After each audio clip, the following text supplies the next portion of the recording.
안녕하세요. 디스멘털입니다. 1879년 10월 21일 밤 미국 뉴저지주 맨로파크의 작은 실험실에서 토머스 에디슨은 탄소 필라멘트에 전기를 흘려보냈습니다. 전구가 켜졌습니다. 40시간 이상 버텼습니다. 그날 이후로 인류는 146년째 같은 방식으로 에너지와 정보를 운반하고 있습니다. 전선 안에 전자를 흘려보내고 그 흐름의 패턴으로 신호를 만드는 것입니다. 반도체 칩도 마찬가지입니다. 나노미터 단위로 좁아졌을 뿐 원리는 에디슨의 필라멘트와 구조적으로 다르지 않습니다. 그런데 지금 그 146년 된 방식이 처음으로 흔들리고 있습니다. 약 2년 전 이재용 회장은 삼성전자 평택 캠퍼스에서 수조 원이 투입된 반도체 사공장 클린룸 공사를 멈추도록 지시했습니다. 협력사들은 아무런 사전 예고 없이 공사 일시 중지 통보를 받았죠. 이유는 단 한 줄, 공사 순서를 조정한다는 것이었습니다. 이 회장이 자기 손으로 자기 공장을 멈춘 것입니다. 원인은 AI입니다. GPT 계열 모델 하나를 학습시키고 추론하는 과정에서 칩들 사이로 오가야 하는 데이터의 양은 5년 전과 비교해도 수백 배에서 수천 배로 불어났습니다. 미국 에너지부 보고서에 따르면 2023년 기준 미국 데이터 센터의 전력 소비는 이미 미국 전체 전력의 4.4%에 달했습니다.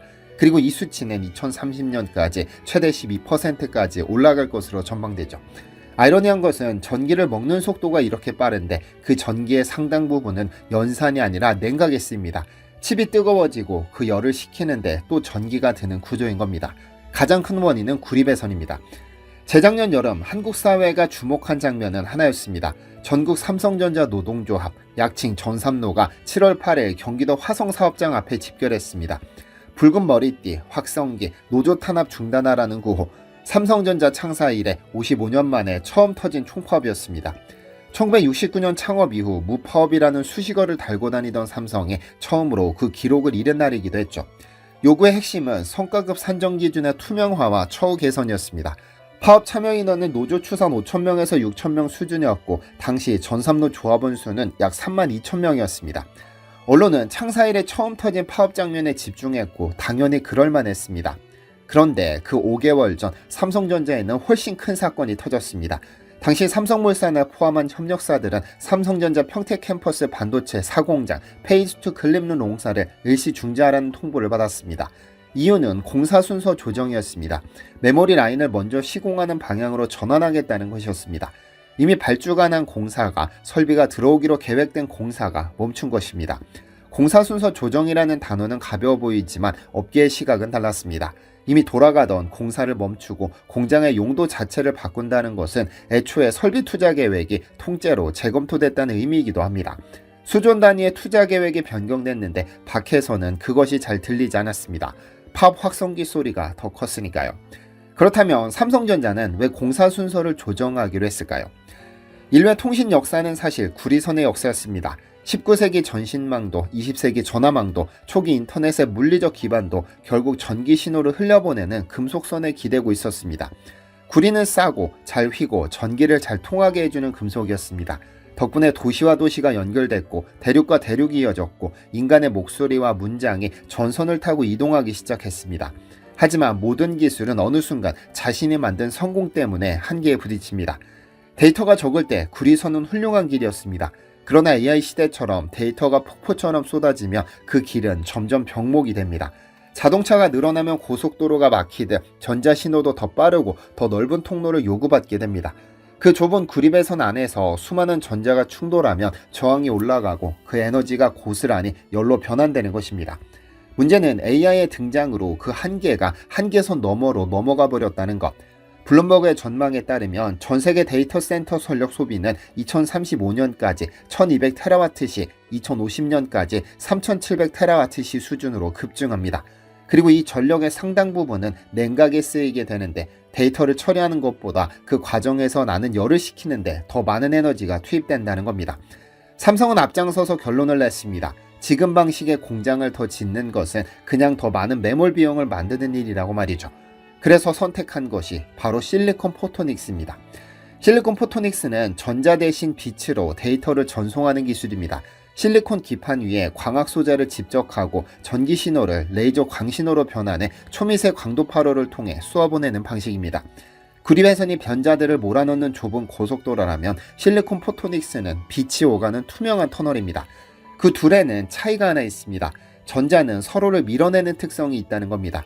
좁은 공간에 전자가 많아지면 충돌이 늘고 그 에너지가 열로 바뀌죠.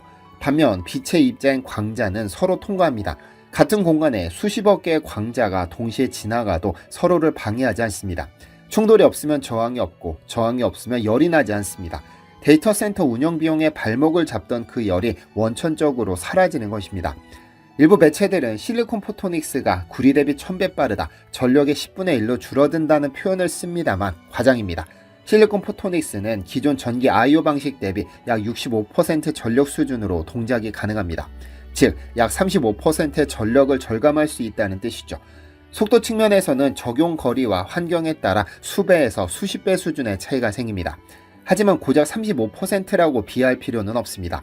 구글, 아마존, 마이크로소프트 같은 기업들은 수십조 원을 들여지은 데이터 센터에서 전력 비용을 35% 절감한다는 것이 어떤 의미인지 잘 알고 있으니까요. 이에 삼성전자는 올 3월 미국에서 열린 광섬유통신 컨퍼런스에서 처음으로 실리콘 포토닉스 로드맵을 공식 발표했습니다. 내용은 구체적입니다. 2027년까지 기본 기술 플랫폼을 확보하고 열압착 본딩 방식의 광엔진을 출시합니다. 그리고 2028년에는 CPU 기반의 실리콘 포토닉스 제품을 본격 양산한다고 했죠. 이 계획을 이해하려면 CPU를 먼저 알아야 합니다. 현재 데이터 센터에서 쓰이는 광 모듈은 서버 앞쪽 패널에 꽂히는 방식입니다. 칩에서 만들어진 전기 신호가 먼저 구리배선을 타고 이동한 뒤 패널에서 광신호로 변환되어 나가는 구조죠. 즉 칩에서 광 모듈까지 가는 그 짧은 구리 구간이 여전히 병목으로 남아 있습니다. CPU는 그 광 모듈을 칩 패키지 안으로 끌어들입니다. 변환이 칩 바로 옆에서 일어나도록 만드는 것입니다. 구리 구간이 거의 사라지는 겁니다. 이것이 삼성이 2028년 목표로 삼은 기술이죠. 그런데 여기서 냉정하게 살펴볼 것이 있습니다. 대만의 TSMC가 삼성보다 앞선 올해 말부터 생산을 예고했으니까요. 그래서 엔비디아, 브로드컴을 포함한 주요 빅테크 기업들은 현재 실리콘 포토닉스 협업 파트너로 TSMC를 선택하고 있습니다. 그래서 삼성은 다른 무기를 들고 나왔습니다. TSMC는 파운드리, 즉 위탁 생산만 합니다. 삼성은 메모리, 파운드리, 패키징을 하나의 울타리 안에서 모두 직접 만드는 종합 반도체 기업입니다. 실리콘 포토닉스를 HBM과 결합하고 여기에 파운드리와 첨단 패키징까지 묶어 하나의 완성품으로 제공하는 턴키 솔루션이 삼성의 무기입니다. 고객사 입장에서는 삼성과 계약하면 끝이 날 수 있다는 뜻입니다. 부품을 따로따로 조달해 조립하는 수고가 사라지는 것입니다.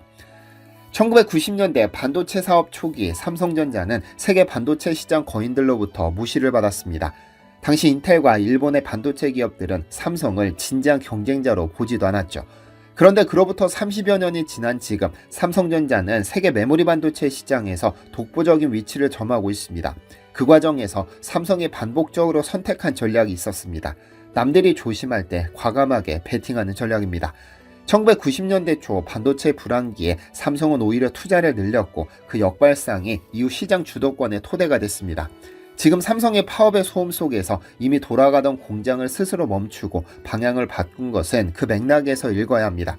물론 틀릴 수도 있는 베팅입니다. TSMC가 2년 앞서 있고 엔비디아는 지금 TSMC가 일하고 있습니다.